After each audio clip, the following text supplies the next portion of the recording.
ਸਾਡੇ ਆਪਣੇ ਭੈਣਾਂ ਭਰਾਵਾਂ ਦੇ ਲਈ ਜਿਹੜੇ ਕਿ ਇਸ ਵਕਤ ਹਾਲਾਤਾਂ ਦੀ ਹੜ੍ਹ ਵਰਗੇ ਹਾਲਾਤਾਂ ਦੀ ਜਿਹੜੀ ਚਪੇਟ 'ਚ ਆਏ ਹੋਏ ਨੇ, ਜਿਨ੍ਹਾਂ ਦੇ ਹਾਲਾਤ ਇਸ ਵਕਤ ਇੰਨੇ ਜ਼ਿਆਦਾ ਖਰਾਬ ਨੇ ਕਿ ਉਹਨਾਂ ਦੇ ਲਈ ਮਤਲਬ ਇੱਕ ਮਿੰਟ ਵੀ ਸੁੱਧ ਸਾਹ ਲੈਣਾ ਔਖਾ ਹੋਇਆ।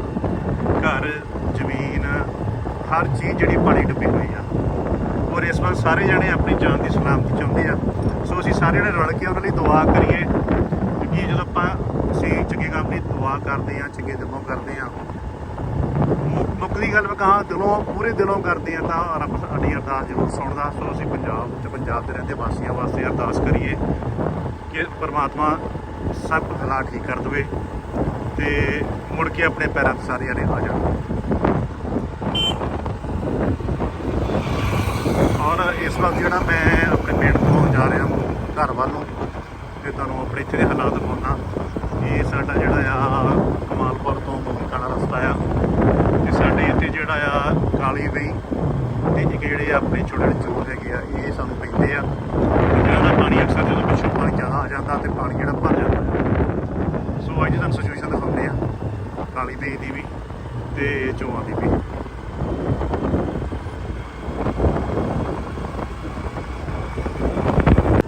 ਇਸ ਵਕਤ ਜਿਹੜਾ ਤੁਹਾਨੂੰ ਦਿਖਾਉਂਦੇ ਆ, ਇੱਧਰ ਜਿਹੜਾ ਆ ਇਲਾਕਾ ਜਿਹੜਾ ਆ ਇਹ ਸਾਰਾ 3-4 ਦਿਨ ਪਹਿਲਾਂ ਪਾਣੀ ਨਾਲ ਭਰਿਆ ਸੀਗਾ। ਸੋ ਨਹਿਰ ਵੀ ਜਿਹੜੀ ਭਰੀ ਹੋ ਸੀਗੀ, ਤੇ ਲੇਕਿਨ ਵਾਹਿਗੁਰੂ ਜੀ ਦੀ ਕਿਰਪਾ ਦੇ ਨਾਲ ਜਿਹੜਾ ਆ ਨੁਕਸਾਨ ਹੋਣ ਤੋਂ ਇਸ ਵਾਰ ਫਿਰ ਬਚ ਗਿਆ। ਪਾਣੀ ਜਿਹੜਾ ਉੱਤਰ ਚੁੱਕਾ ਆ ਤੇ ਬਿਲਕੁਲ ਆਪਣੀ ਕਰੰਟ ਪੋਜੀਸ਼ਨ 'ਚ ਆ ਚੁੱਕਾ, ਜਿਸ ਟਾਈਮ ਜਿੱਦਾਂ ਪਹਿਲਾਂ ਹੁੰਦਾ ਸੀਗਾ ਨੋਰਮਲ ਪੋਜੀਸ਼ਨ 'ਚ ਆ ਚੁੱਕਾ ਆ।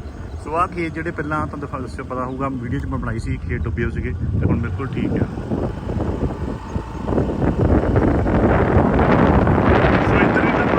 ਝੋਨੇ ਦੀ ਪੋਜੀਸ਼ਨ ਵੀ ਸਾਰੀ ਠੀਕ ਆ, ਸਪਰੇਆਂ ਪਈ ਜਾ ਰਹੀਆਂ, ਝੋਨਾ ਜਿਹੜਾ ਆਪਣਾ ਸਹੀ ਕਰ ਰਿਹਾ, ਬਿਲਕੁਲ ਸਹੀ ਹੈਗਾ, ਠੀਕ ਹੈ। ਸੋ ਸਾਡੇ ਦੁਆਬੇ ਦਾ ਜਿਹੜਾ ਇਹ ਇਲਾਕਾ ਆ, ਇਹ ਕਿਤੇ ਨਾ ਕਿਤੇ ਹੜ੍ਹ ਦੀ ਚਪੇਟ ਤੋਂ ਬਚਾਅ ਹੋ ਗਿਆ ਆ, ਤੇ ਪਰਮਾਤਮਾ ਇੱਥੇ ਰੱਖੇ ਸਾਰੇ ਪਾਸੇ ਹਾਲਾਤ ਬਿਲਕੁਲ ਠੀਕ ਹੋ ਜਾਣ, ਕਿਸਾਨੀ ਜਿਹੜੀ ਬਚ ਜਾਵੇ ਤੇ ਕੋਈ ਨੁਕਸਾਨ ਨਾ ਹੋਵੇ। ਸੋ ਦੋਸਤੋ, ਇਸ ਵਕਤ ਜਿਹੜਾ ਸਮਾਂ ਆ ਨਾ, ਹਾਲਾਤ ਇੱਦਾਂ ਦੇ ਹੋਏ ਪਏ ਕਿ ਹਰ ਬੰਦਾ ਜਿਹੜਾ ਸੰਘਰਸ਼ ਕਰ ਰਿਹਾ ਆਪਣੇ 2 ਵੇਲੇ ਦੀ ਰੋਟੀ ਖਾਣ ਨੂੰ। ਕੀ ਨਿਆਣਾ ਤੇ ਕੀ ਸਿਆਣਾ, ਹਰ ਕੋਈ ਜਿਹੜਾ ਆ ਸਟਰਗਲ ਕਰ ਰਿਹਾ ਆ ਤਾਂ ਕਿ ਉਹਦੀ ਜਿਹੜੀ ਜ਼ਿੰਦਗੀ ਆ ਉਹ ਸੁਖਾਲੀ ਹੋ ਸਕੇ, ਰੋਟੀ ਪਾਣੀ ਜਿਹੜਾ 2 ਟਾਈਮ ਖਾਣਾ ਆ ਉਹ ਸੁਖਾਲਾ ਖਾਧਾ ਜਾ ਸਕੇ। ਸੋ YouTube ਦੇ ਉੱਤੇ ਜਾਂ Facebook ਦੇ ਉੱਤੇ ਬੜੀਆਂ ਇੱਦਾਂ ਦੀਆਂ ਵੀਡੀਓਜ਼ ਵਗੈਰਾ ਪੋਸਟ ਹੁੰਦੀਆਂ, ਜਿਹਦੇ ਵਿੱਚ ਆਪਾਂ ਜੋ ਦੇਖਦੇ ਹਾਂ ਵੀ ਹਰ ਬੰਦਾ ਆਪਣੀ ਸਟਰਗਲ ਕਰ ਰਿਹਾ। ਜੇ ਸਾਡੇ ਵਰਗੇ ਵੱਡੇ ਲੋਕ ਹੈਗੇ ਆ ਉਮਰ ਦੇ ਵਿੱਚ, ਉਹ ਵੀ ਸਟਰਗਲ ਕਰ ਰਹੇ ਆ, ਜਿਹੜੇ ਛੋਟੇ ਆ ਉਹ ਵੀ ਸਟਰਗਲ ਕਰ ਰਹੇ ਆ, ਤੇ ਹਰ ਬੰਦਾ ਜਿਹੜਾ ਸਟਰਗਲ ਕਰ ਰਿਹਾ ਆਪਣੇ ਲੈਵਲ 'ਤੇ। ਤੇ ਆਹ ਚੋ ਜਿਹੜਾ ਆ, ਇਹ ਚੋ ਜਿਹੜਾ ਹੁਣ ਕਾਫੀ ਨੀਵਾਂ ਹੋ ਗਿਆ ਆ, ਥੱਲੇ ਦਾ ਪਾਣੀ ਦਾ ਕਾਫੀ ਘਟ ਗਿਆ ਆ। ਇੱਧਰ ਦੇਖ ਲਓ, ਇੱਧਰ ਵੀ ਦੇਖ ਲਓ, ਪੱਧਰ ਘਟ ਗਿਆ ਤੇ ਹਾਲਾਤ ਬਿਲਕੁਲ ਠੀਕ ਨੇ ਇੱਧਰਲੇ। ਕੋਈ ਚਿੰਤਾ ਕਰਨ ਦੀ ਲੋੜ ਨਹੀਂ, ਵਾਹਿਗੁਰੂ ਜੀ ਦੀ ਬੜੀ ਕਿਰਪਾ ਆ, ਸਭ